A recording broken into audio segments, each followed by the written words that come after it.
Di tengah pasar kerja yang semakin ketat, pencari kerja harus meningkatkan keterampilannya, baik hard skill maupun soft skill.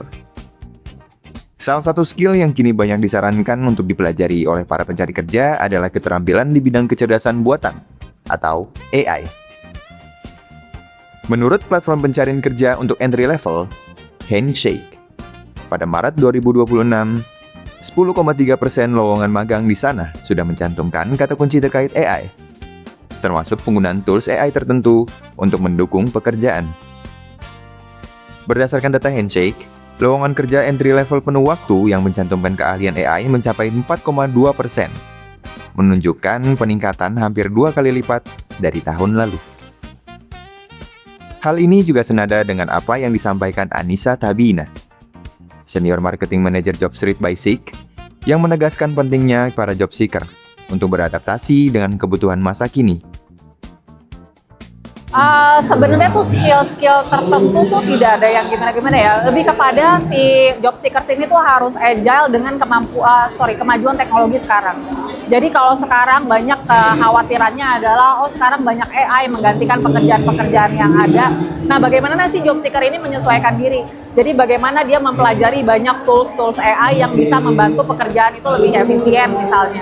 Gitu, karena skill kayak kecerdasan manusia, terus kemampuan emosional dan lain-lain itu kan nggak bisa digantikan oleh AI. Nah, tapi mereka yang harus beradaptasi menguasai tools AI tadi, sehingga saat mereka masuk ke perusahaan, mereka bisa masuk dengan bantuan tools AI yang lebih efisien, tapi tidak menggantikan posisi mereka sebagai manusia yang tetap dibutuhkan gitu, kecerdasannya untuk melakukan pekerjaan-pekerjaan gitu. Yang pasti semakin kesini semakin ketat persaingan.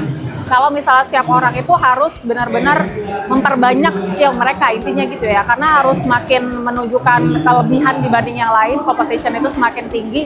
Jadi perbanyaklah skill apapun itu yang membuat mereka strong dan lebih menonjol dibanding yang lain. Lebih ke kayak gitu sih, lebih memposisikan kita tuh mau ahlinya tuh di mana dan mengasah di fokus di skill-skill tersebut gitu sih.